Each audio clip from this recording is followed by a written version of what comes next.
A família de Tommy Johnson está no negócio de perfuração há 3 gerações. Hoje, Johnson trabalha a poucos quilômetros da cidade de San Antonio, no Texas.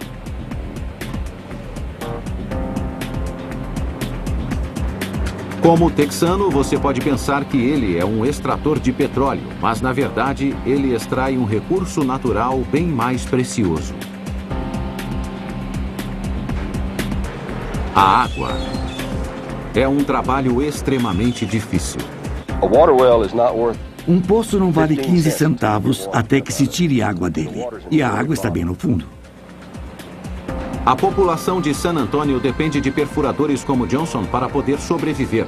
Porque, como 20% da população mundial, San Antonio retira sua água de uma fonte subterrânea. Ela se chama lençol freático.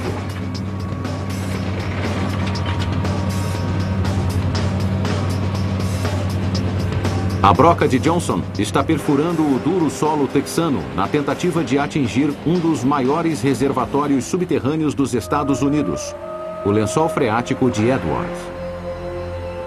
O Edwards é um sistema de cavernas imenso que chega a até 1000 metros embaixo da terra. Passagens minúsculas dão espaço a câmeras semelhantes a catedrais, incrustadas de estalagmites. Edwards é maior que todo o estado de Connecticut e contém bilhões de litros de água. De fato, há tanta água que em alguns lugares só é preciso enterrar um cano na terra para liberar uma torrente violenta. Mas não deixe essa imagem de fartura enganá-lo. Trazer a água até a superfície é impedir que o lençol freático seque. É uma operação delicada que envolve uma equipe dedicada de engenheiros, geólogos e hidrólogos. Então, como é possível?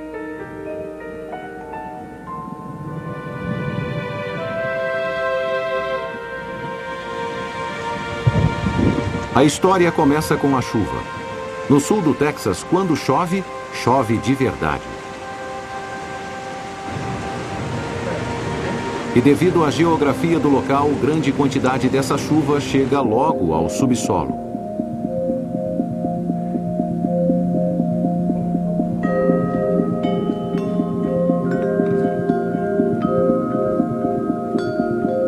Bem acima da cidade, no platô de Edwards, os hidrólogos Gary Schindel e George Veney procuram entradas para o lençol freático. O platô de Edwards é feito de calcário, uma rocha porosa à água.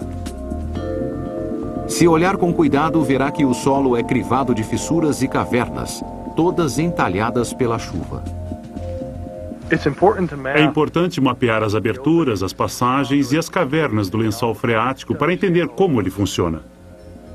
Mapear a rota exata da água quando ela entra no sistema de cavernas é vital para se manter o controle de seu volume e sua qualidade.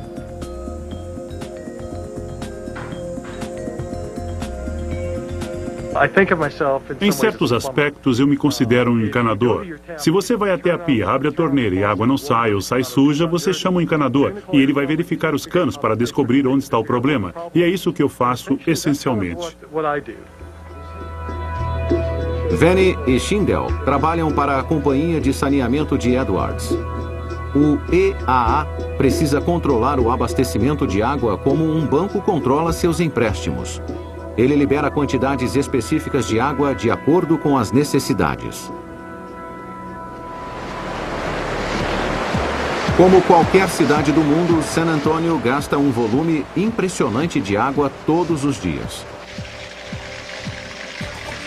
Para escovar os dentes, 8 litros de cada vez. Para dar descarga, 16 litros. Um banho de 10 minutos, mais de 200 litros. Os processos agrícolas e industriais gastam ainda mais. 60 mil litros para se irrigar o campo de uma fazenda. Para se fazer uma bobina de papel, 100 mil litros. Toda essa demanda tem uma consequência: um enorme escoamento do lençol freático, que dá à companhia de saneamento uma dor de cabeça inesperada. Esses mananciais revelam o porquê. O lençol freático escoa no rio San Antônio. Desviar o lençol freático para a cidade poderia reduzir o fluxo do rio. É um problema enfrentado por várias regiões do mundo que dependem de água subterrânea para sobreviver. As áreas da cidade abaixo do rio seriam ameaçadas pela seca. As consequências seriam inimagináveis. Então, a companhia de saneamento precisa descobrir formas de usar o suprimento de água da cidade para encher o rio. E isso significa reciclar.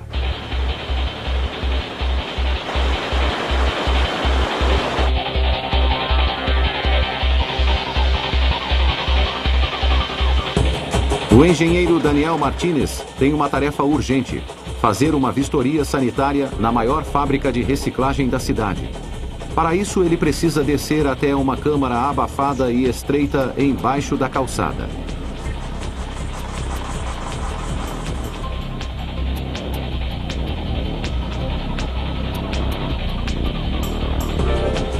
As pessoas passam sem saber do trabalho crucial que está sendo feito sob seus pés.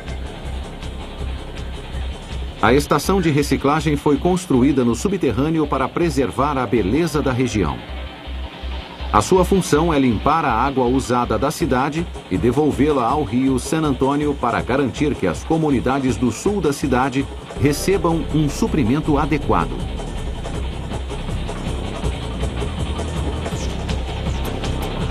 Tudo certo. A água está limpa como se tivesse vindo direto do lençol freático.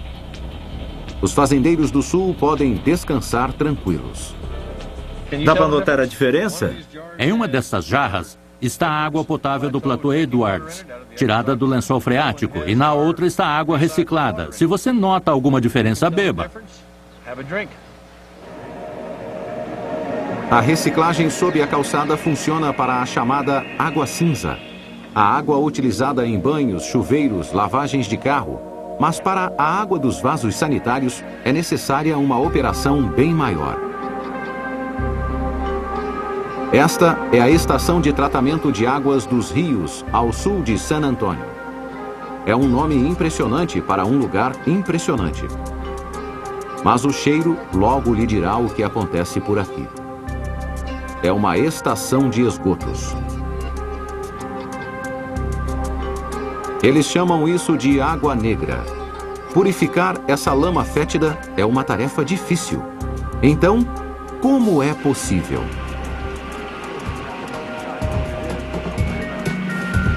Primeiro, essas lâminas enormes filtram a lama e a imundície.